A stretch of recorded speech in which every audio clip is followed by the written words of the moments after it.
Marcus Chen wiped sweat from his forehead as he stared at the massive alien vessel before him. The ship looked like nothing he had ever seen during his 15 years as a systems engineer for the Terran Defense Corps. Its hull curved in impossible ways, made from a metal that seemed to shift colors in the dim light of the asteroid mining facility. He should not be here. 3 days ago, he had been court-martialed for refusing to build weapons that would target civilian populations. 3 days ago, he had stolen classified engineering files and escaped from the military prison transport. Now he was hiding in the Outer Rim, in a facility that officially did not exist.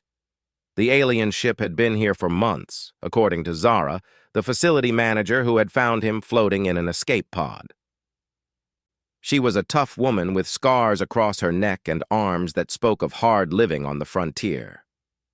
"No one can figure out how to turn it on," she had told him when she first showed him the vessel. "The Cathara who owned it died before they could explain the systems. We've had 3 different teams of engineers work on it, all failed."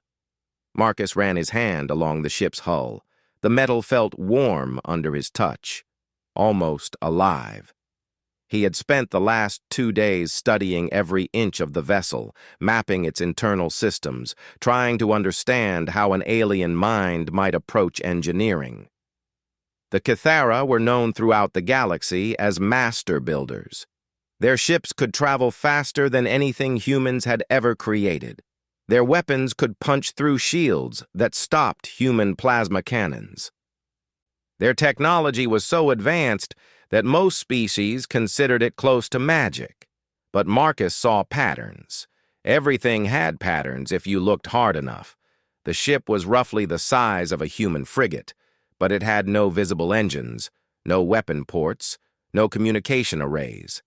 Instead, the hull was covered in intricate designs that looked decorative but felt purposeful.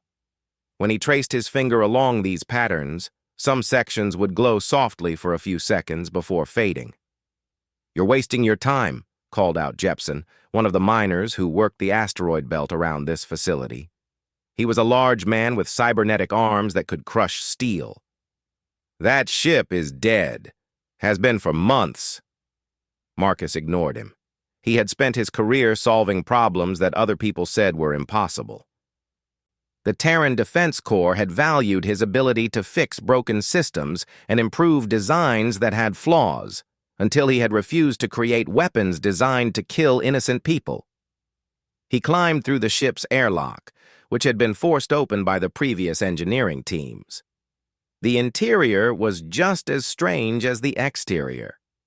The corridors curved and twisted in ways that made no sense from a human perspective.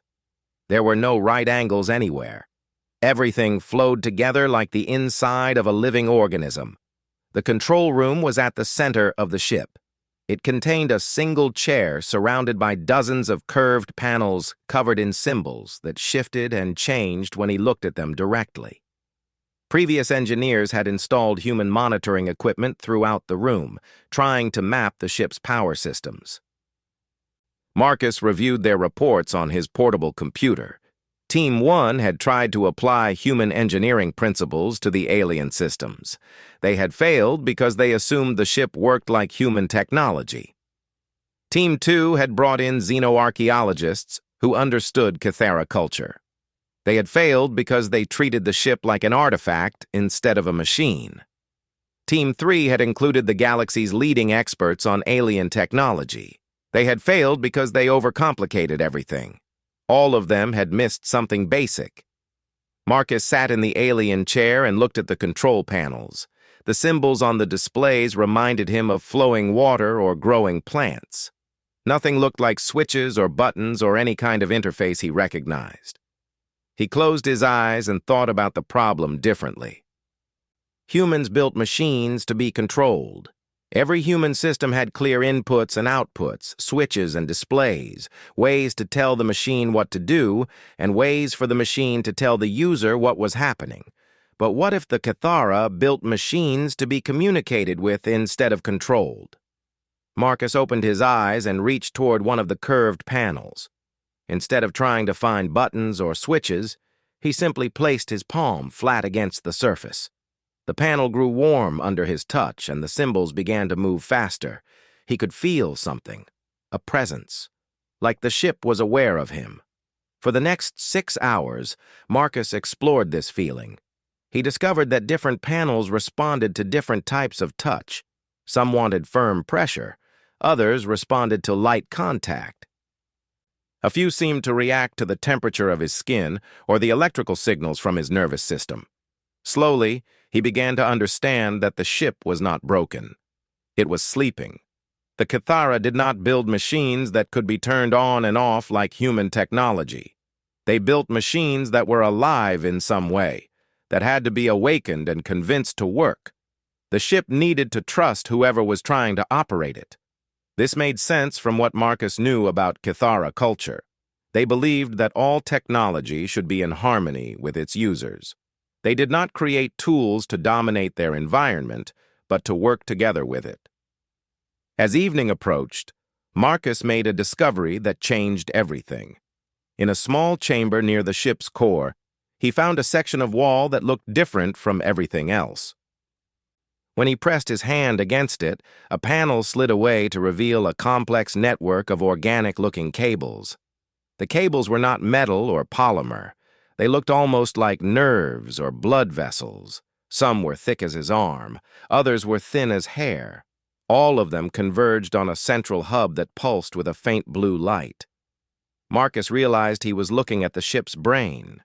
He spent hours studying the neural network, comparing it to the schematics he had stolen from the Terran Defense Corps. The military had been trying to reverse engineer Cathara technology for decades. Their files contained detailed analysis of captured alien systems, but none of them had ever found anything like this central nervous system.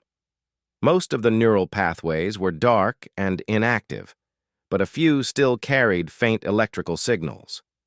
The ship was not dead. It was in some kind of coma.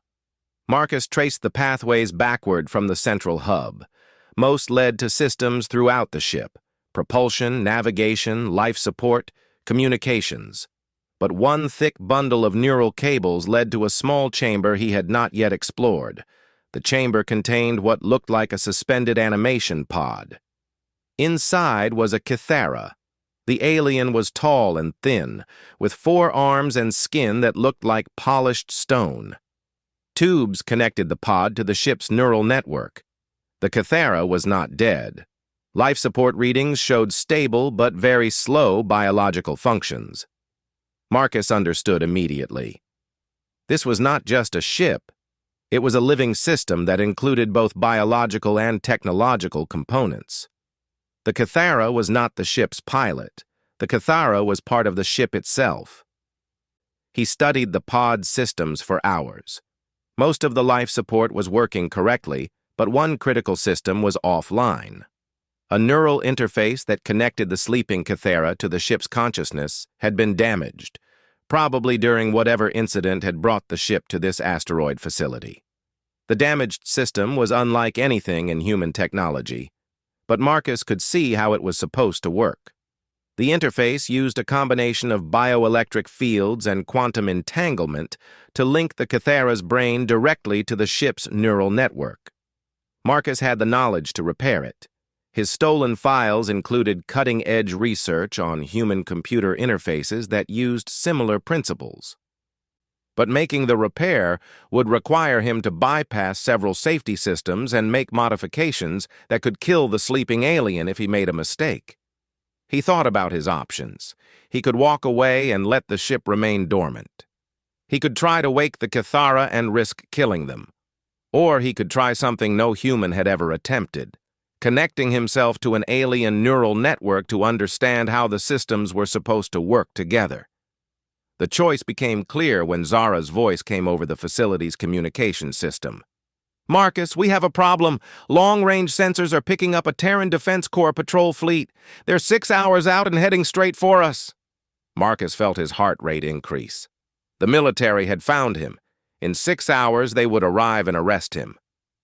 They would probably destroy the alien ship to prevent its technology from falling into civilian hands. The sleeping Cathara would die. He made his decision. Working quickly, Marcus began the delicate process of repairing the neural interface. He bypassed damaged circuits with components from his own equipment. He rerouted power systems using techniques he had learned working on human starships. Most importantly, he created a temporary bridge between the Kythera's brain and the ship's neural network using a modified version of human neural interface technology. The work took 4 hours. As he made the final connections, Marcus could feel the ship beginning to stir around him. Lights that had been dark for months began to glow. The hum of active systems echoed through the corridors. Marcus checked his chronometer. 2 hours until the military patrol arrived, time enough to test the repairs and see if the ship could be awakened. He returned to the control room and placed his hands on the curved panels. This time, the response was immediate and powerful. The ship's consciousness reached out to him, alien thoughts touching his mind in ways that felt both strange and familiar. For a moment, Marcus saw the ship as the Kythera saw it. Not as a machine to be controlled, but as a living partner. He felt the ship's curiosity about him, its confusion at finding a human mind connected to its systems, and underneath it all, a deep sadness at the loss of its Kythera partner. Marcus tried to communicate with the ship, to explain that he was trying to help. The alien consciousness seemed to understand. Together, they began the process of awakening the ship's full capabilities. Systems that had been dormant for months came online. The ship's sensors activated, mapping the asteroid facility and detecting the approaching military fleet. Defensive systems powered up. The propulsion system began its startup sequence, but something was wrong. The ship's chronometer showed that the awakening process was scheduled to complete at exactly midnight. Marcus checked the calculation 3 times. The ship would not be fully operational for another hour and 47 minutes.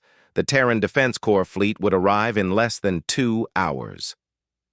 Marcus realized he had started something he might not be able to finish in time. The ship was waking up, but slowly, like someone emerging from a long sleep. The neural pathways he had repaired were working, but it would take time for the ship's consciousness to fully reconnect with all of its systems. He could feel the ship's growing awareness, its increasing understanding of the situation. The alien consciousness was becoming stronger and more focused as more systems came online. But would it be strong enough soon enough? Marcus looked at the control panels around him. Most were still dark or showing symbols he did not understand, but a few displayed information he could interpret. Power levels, system status, countdown timers showing the progress of the awakening sequence. He had connected the last wire in the neural interface repair just as the ship's consciousness was beginning to stir. Now he could only wait and hope that midnight would come before the military patrol found them. In the darkness of space, the Terran Defense Corps fleet continued its approach toward the asteroid facility, unaware that they were about to encounter something far beyond their understanding. The first indication that the Terran Defense Corps had arrived came when the asteroid facility's emergency alarms began screaming. Marcus felt the ship's consciousness react to the sound with something like alarm mixed with curiosity. Through the neural connection, he could sense the alien vessel's sensors reaching out into space, mapping the positions of the approaching warships. 3 heavy cruisers and a carrier. More firepower than needed to destroy a small mining facility. They were not here just for him. Zara's voice crackled over the communication system. Marcus, they're demanding we surrender you and turn over any alien technology. They've given us 30 minutes before they start shooting. Marcus placed his hands back on the control panels. The ship's awakening process was accelerating, but most of its systems remained offline. Through the neural link, he could feel the vessel's frustration at being unable to fully respond to the threat. He tried to communicate with the ship's consciousness to understand what capabilities were already available. The response came as a flood of images and sensations that nearly overwhelmed his human mind. The ship was ancient, far older than he had realized. It had fought in wars across the galaxy. It had explored star systems that humans had never seen. And it was angry. The Kithara had been peaceful people, but their ships had been designed for survival in a dangerous universe. This vessel carried weapons that could shatter moons and defenses that could withstand the heat of stars, but those systems needed time to fully initialize. Marcus felt movement in the suspension pod chamber. The damaged neural interface he had repaired was finally allowing full communication between the ship and its Kithara partner. The alien was beginning to wake up. Through the ship's internal sensors, Marcus watched the Kithara's 4 eyes open for the first time in months. The alien looked confused and weak, but alive. Life support systems immediately began adjusting the pod's environment to help with the awakening process. The Kithara's consciousness touched Marcus's mind through the ship's neural network. The contact was gentle but alien, filled with concepts that human language had no words for. Marcus sensed gratitude, curiosity, and something that might have been amusement. The alien's name was something like Veltar, though the actual concept was more complex than any human name. Veltar had been exploring the outer rim when their ship had suffered a critical system failure. They had managed to reach the asteroid facility before collapsing into emergency hibernation, hoping someone would eventually repair the neural interface. Veltar had not expected that someone to be human. Through the neural link, Marcus shared his story, his refusal to build weapons targeting civilians, his escape from military custody, his arrival at the asteroid facility. Veltar listened without judgment, understanding Marcus's motivations in ways that other humans had not. The ship's consciousness served as a translator between them, converting human thoughts into concepts the Kithara could understand, and alien ideas into forms Marcus's mind could process. It was the most remarkable communication Marcus had ever experienced, but there was no time to explore this amazing connection.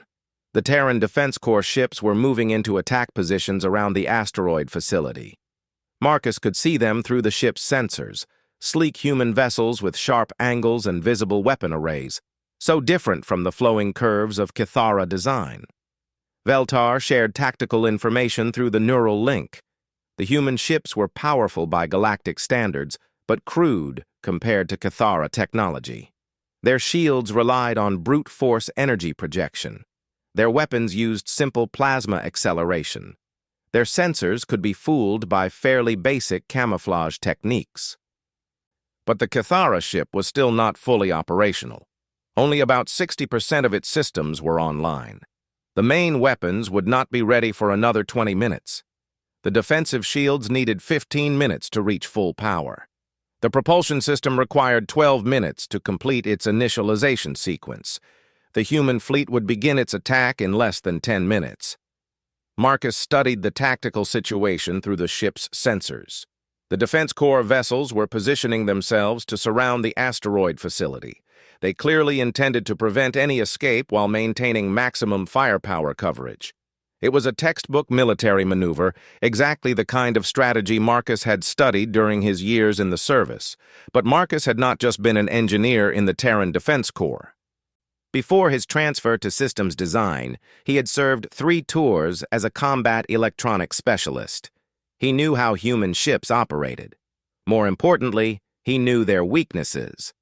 Through the neural link, Marcus shared his military knowledge with both Veltar and the ship's consciousness. Human vessels relied heavily on their electronic warfare systems. Disrupt their communications and sensors, and even powerful ships became much less dangerous. The Kithara ship had limited electronic warfare capabilities currently online, but Marcus realized they might be enough. Human technology was designed to defend against other human systems. It had never been tested against the quantum-level disruption fields that Kithara ships could generate. Working together through the neural network, Marcus and Veltar began preparing a plan. The ship's first priority would be protecting the asteroid facility. Zara and her people had shown Marcus kindness when he needed help. He would not let them be destroyed because of his presence. Marcus felt the ship's agreement with this goal. The Cathara had always believed in protecting innocent life. This shared value created a stronger bond in the neural link, allowing for more precise coordination between human and alien thinking. 6 minutes before the fleet's attack deadline, Marcus made contact with Zara through the ship's communication system. The Cathara vessel's transmitters were far more sophisticated than anything the mining facility possessed. "Zara, I need you to evacuate everyone to the deeper tunnels in the asteroid. Get as far from the surface as possible and seal the emergency bulkheads."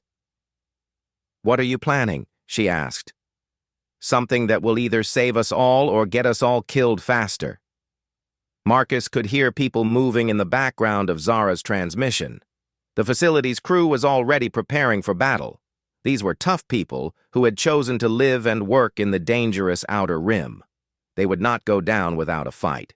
But Marcus hoped they would not have to fight at all. 3 minutes before the deadline, the lead Defense Corps cruiser began broadcasting surrender demands directly to the alien ship. The transmission was in standard Galactic Basic, the language used for communication between different species. "Unknown alien vessel, you are harboring a fugitive from the Terran Defense Corps. Surrender the human Marcus Chen immediately or we will open fire."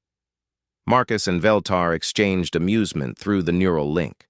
The human commander assumed they were dealing with a typical alien crew who might be intimidated by human military power. They had no idea they were facing a ship that was older than human civilization. Marcus responded to the transmission using the ship's communication system. "This is Marcus Chen. I am not being held against my will. I am working with the crew of this vessel to repair damage to their ship. We have no desire for conflict. You have 2 minutes to surrender, Chen. After that, we will disable your ship and take you by force." Marcus felt Veltar's anger pulse through the neural network. The Cathara did not appreciate threats, especially threats directed at someone they considered a friend and ally. The ship's consciousness added its own indignation to the emotional mix. The vessel had been awakened by a human who showed respect for alien life and technology. It would not allow that human to be harmed by others of his species. With 1 minute remaining before the attack, Marcus made a decision that would have seemed impossible an hour earlier. Instead of trying to escape or hide, he decided to reveal just enough of the ship's capabilities to convince the Defense Corps fleet that an attack would be a very bad idea. Working through the neural interface, Marcus activated the ship's passive sensor jammers. The effect on the human ships was immediate and dramatic. Their targeting computers lost lock. Their communication systems filled with static. Their long-range sensors showed nothing but empty space where the asteroid facility had been moments before. The Defense Corps commander's voice came over the communication channel, filled with confusion and growing concern. "All ships, report status. Are you showing the same sensor readings?" Marcus allowed himself a small smile. Human ships were powerful, but they were blind without their electronic systems. The Cathara vessel had barely used 1% of its electronic warfare capabilities, and the entire human fleet was already in disarray. But Marcus was not finished. He activated another system that Veltar recommended, a gravitational field manipulator that was primarily used for precision maneuvering near planets and asteroids. Used creatively, it could affect other ships at close range. The lead Defense Corps cruiser suddenly lurched to one side as invisible forces pulled at its hull. The ship's artificial gravity systems compensated, but Marcus could imagine the confusion on the bridge as the crew tried to understand what was happening to their vessel. Through the neural link, Marcus felt Veltar's approval of his tactical thinking. The Cathara had fought many battles over their long history, and they recognized effective strategy when they saw it. The ship's consciousness was also pleased. It had been built to fight, and using its capabilities again after months of dormancy felt natural and satisfying. Marcus opened a communication channel to the Defense Corps fleet. "Commander, Your ships are currently being held in place by gravitational manipulation fields. Your sensors and targeting systems are being disrupted by quantum-level electronic warfare. These are not weapons. These are just the systems we use for basic navigation and communication." He paused to let that information sink in before continuing. "If you force us to activate our actual defensive systems, your ships will not survive the encounter. I suggest you withdraw and reconsider your approach to this situation." The silence from the Defense Corps fleet stretched for nearly a minute. Marcus could imagine the frantic discussions happening on the human ship's bridges. Fleet commanders were trained to deal with alien technology, but they had never encountered anything like this. Finally, the fleet commander responded. "Chen, what kind of ship are you operating?" "Our database shows no record of these capabilities." Marcus exchanged satisfaction with Veltar through the neural link. The human commander was beginning to understand that he was facing something beyond his experience. "I am working with a Kithara deep exploration vessel," Marcus replied. "They are peaceful people, but their technology is designed to survive in dangerous environments. I would prefer not to demonstrate their more advanced capabilities." Another long silence. Then, "We are prepared to negotiate. But Chen, you are still wanted for treason and theft of classified materials. That situation has not changed." Marcus felt Veltar's confusion through the neural link. The concept of someone being punished for refusing to create weapons against innocent people was alien to Kithara thinking. "Actually, Commander, that situation has changed more than you realize," Marcus said. "I am no longer just a fugitive human engineer. I am now the bonded partner of a vessel that represents one of the most advanced civilizations in the galaxy. Any attack on me would be considered an act of war against the Kithara Collective." This was not entirely true. Marcus had no idea how the Kithara government would react to his situation. But Veltar's amusement through the neural link suggested that the alien thought this was an excellently creative interpretation of their partnership. The ship's chronometer showed that midnight was still 8 minutes away. Full awakening was so close that Marcus could feel the anticipation in the vessel's consciousness. Soon, all of its incredible capabilities would be online. But the immediate crisis was not over. The Defense Corps commander was consulting with his superiors, probably trying to get authorization to deal with this unprecedented situation. Marcus needed to maintain the advantage until the ship was fully operational. Through the neural network, he sensed that Veltar had an idea. Veltar's idea came through the neural link as a complex blend of tactical analysis and cultural understanding that Marcus's human mind needed several seconds to fully process. The Kithara had spent centuries studying other species throughout the galaxy. They understood that humans were often more impressed by demonstrations of creation than destruction. Instead of showing the Defense Corps fleet how effectively the ship could destroy their vessels, Veltar proposed showing them something that would change their understanding of what was possible. Marcus felt the ship's consciousness embracing this plan with something like joy. The vessel had been built for exploration and discovery, not just warfare. It wanted to share the wonders it had seen during its long journeys across the galaxy. Through the neural interface, Marcus began to understand what Veltar had in mind.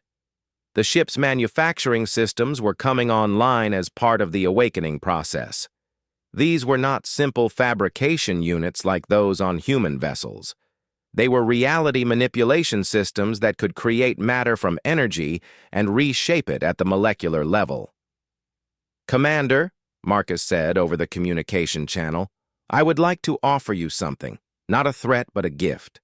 A demonstration of what becomes possible when different species work together instead of fighting each other." The Defense Corps commander's voice was wary. "What kind of demonstration?" Marcus checked the ship's chronometer. 5 minutes until midnight. 5 minutes until the vessel would be fully operational. But some systems were already functional enough for what Veltar had planned. "Your ships carry wounded crew members. Marcus said. It was not a guess. Human military vessels always had casualties from training accidents, equipment failures, and the hazards of space travel. We can help them. Through the ship's sensors, Marcus could see the human vessels more clearly now. The Cathara scanning systems were far more sophisticated than anything humans had developed. They could detect individual life signs aboard the distant ships, identify medical conditions, even analyze genetic structures. There were indeed wounded people on the Defense Corps ships, a plasma burn victim on the carrier, several crew members with radiation exposure from a recent engine malfunction, a pilot with traumatic brain injury from a crash landing. The silence from the fleet lasted for 2 minutes. Marcus could imagine the debates happening on the human ships. Military commanders were trained to be suspicious of alien offers of help, but they were also responsible for the welfare of their crews. Finally, the commander responded. "What exactly are you offering, Chen?" "Medical technology that can heal injuries your doctors cannot treat," Marcus replied. "But we need your permission to demonstrate our capabilities. And we need one of your ships to come close enough for our systems to work." "How do we know this is not some kind of weapon?" Veltar's amusement rippled through the neural link. The Cathara found human paranoia both understandable and unnecessary. Their civilization had moved beyond the need for deception centuries ago. "Because," Marcus said, "if we wanted to destroy your ships, we would not need tricks or deception. We would simply do it." To emphasize this point, Marcus activated another of the ship's systems. The gravitational manipulator that had been holding the lead cruiser in place suddenly intensified. The human ship was gently but irresistibly pulled 1,000 kilometers closer to the asteroid facility in the space of 30 seconds. The demonstration lasted just long enough to show that the alien vessel could move human ships wherever it wanted them. Then the gravitational field released the cruiser, leaving it floating harmlessly in its new position. "Point made," the commander said. His voice was tight with suppressed fear and growing respect. "What do you need from us?" The ship's chronometer showed 2 minutes until midnight. Marcus could feel the vessel's excitement building as more systems came online. The manufacturing units were ready. The medical scanners were operational. The matter transportation arrays were initializing.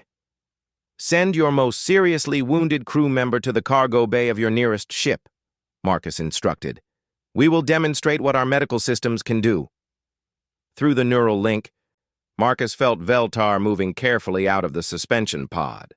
The Cathara was weak from months of hibernation, but determined to be directly involved in this first contact between their species and the humans. The ship's consciousness guided Veltar through the corridors to the medical bay, a chamber filled with devices that looked more like works of art than surgical instruments. Everything was curved and flowing, designed to work in harmony with biological systems instead of simply manipulating them. Marcus remained in the control room, serving as the communication link between Veltar and the human fleet. Through the neural interface, he could sense the Cathara's growing excitement. Veltar had spent their life exploring the galaxy and studying different species. The opportunity to help humans was genuinely thrilling. The Defense Corps had selected their casualty, the pilot with traumatic brain injury. According to the medical files they transmitted, the human had suffered severe damage in a training accident 3 weeks earlier. Military doctors had done what they could, but the pilot would never fly again and faced a lifetime of cognitive impairment. Marcus relayed the medical information to Veltar through the neural link. The Cathara's response was immediate and confident. Brain injuries were well within their ability to heal, especially for a species as resilient as humans. 1 minute until midnight. The ship's transportation arrays came online with a musical hum that resonated through the entire vessel. Marcus felt the moment when the systems achieved full power and capability. The alien ship was no longer awakening. It was fully awake and ready for anything. At exactly midnight, everything changed. Power levels throughout the ship increased exponentially. Defensive shields snapped into place around both the vessel and the asteroid facility. Weapon systems that had been offline for months suddenly showed full readiness. The propulsion system completed its initialization with a low harmonic vibration that made the ship feel more alive than ever. But most importantly for the current situation, the medical systems reached full capability. Marcus felt Veltar's satisfaction through the neural link as the transportation array locked onto the wounded pilot aboard the Defense Corps carrier. The human materialized in the medical bay in a shower of light particles, completely unharmed by the process. Through the ship's sensors, Marcus watched Veltar work. The Cathara moved around the injured human with graceful efficiency, operating medical devices with all four hands, while neural interfaces provided constant updates on the pilot's condition. The healing process was unlike anything in human medicine. Instead of cutting and repairing, the Cathara technology encouraged the body to heal itself at an accelerated rate. Damaged neurons were rebuilt. Swollen brain tissue returned to normal. Severed connections were restored. The entire process took less than 20 minutes. When it was finished, the pilot sat up on the medical table with clear, alert eyes. The traumatic brain injury that human doctors had declared permanent was completely gone. Not just healed, but erased, as if it had never happened. Veltar transported the pilot back to his ship along with complete medical scans showing the healing process. The documentation was in both Cathara and human formats, providing proof of what had been accomplished. The silence from the Defense Corps fleet stretched for several minutes. Marcus could imagine the shock and amazement on the human ships as they confirmed that their injured crew member was completely healed. When the commander finally spoke, his voice was filled with awe. "Chen, what you just did, our best doctors said that pilot would never recover. How is this possible?" Marcus felt Veltar's gentle amusement through the neural link. The Cathara had healed injuries far worse than traumatic brain damage. From their perspective, this had been a simple medical procedure. It becomes possible when you stop thinking of the body as a machine to be repaired and start thinking of it as a living system to be encouraged, Marcus replied. The Cathara have been developing this approach to medicine for thousands of years. "We need to talk," the commander said. "Not about arresting you, Chen, about what this means for our species." Marcus exchanged satisfaction with both Veltar and the ship's consciousness through the neural network. The demonstration had achieved exactly what they had hoped. Instead of seeing the alien vessel as a threat to be destroyed, the humans now saw it as a source of incredible opportunities. But Marcus was not finished. The ship was now fully operational, and he wanted to show the Defense Corps fleet just how much their understanding of the universe was about to change. "Commander, would you be interested in seeing what this ship can really do? Not as a weapon, but as an exploration vessel? Show us." Marcus worked through the ship's controls with Veltar's guidance. The vessel's main engines came online, but instead of moving the ship, they generated a localized space-time distortion around the asteroid facility. Suddenly, the human fleet found themselves looking at a view of space that should have been impossible. The asteroid field was gone. In its place was a perfect sphere of starlight that showed the view from a point 50 light-years away. The ship had created a temporary viewing portal across interstellar space using principles of physics that human science was only beginning to understand. The demonstration lasted just 60 seconds before the portal closed, but it was long enough to show the humans that their galaxy was far larger and more complex than they had imagined. "That was just our basic navigation system," Marcus explained to the stunned fleet. "We use portals like that to scout distant star systems before traveling to them. The ship has been to places that your astronomers have not even discovered yet." Through the neural link, Marcus felt Veltar's pleasure at being able to share the wonders of the galaxy with a new species. The Cathara loved exploration and discovery. Finding humans who were curious about the universe instead of just trying to conquer it was deeply satisfying. The ship's consciousness added its own contentment to the emotional mix flowing through the neural network. The vessel had been alone with its dormant Kithara partner for months. Now it had three minds working together: Kithara wisdom, human ingenuity, and its own vast experience. The Defense Corps commander's voice was barely above a whisper when he finally responded. "Chen, we need to completely reconsider this situation. What you have shown us today, it changes everything." "It does not have to change everything," Marcus replied, "but it should change how humanity approaches the rest of the galaxy. You can choose to see other species as threats to be conquered, or as potential partners in exploring and understanding the universe." Marcus felt Veltar's agreement through the neural link. The Kithara had always believed that cooperation was more powerful than conflict. They had spent their history building alliances and sharing knowledge instead of fighting wars. "What are you proposing?" the commander asked. Marcus looked around the alien control room that had become more familiar to him than any human ship he had ever served on. He thought about the neural interface that connected him to both Veltar and the ship's consciousness.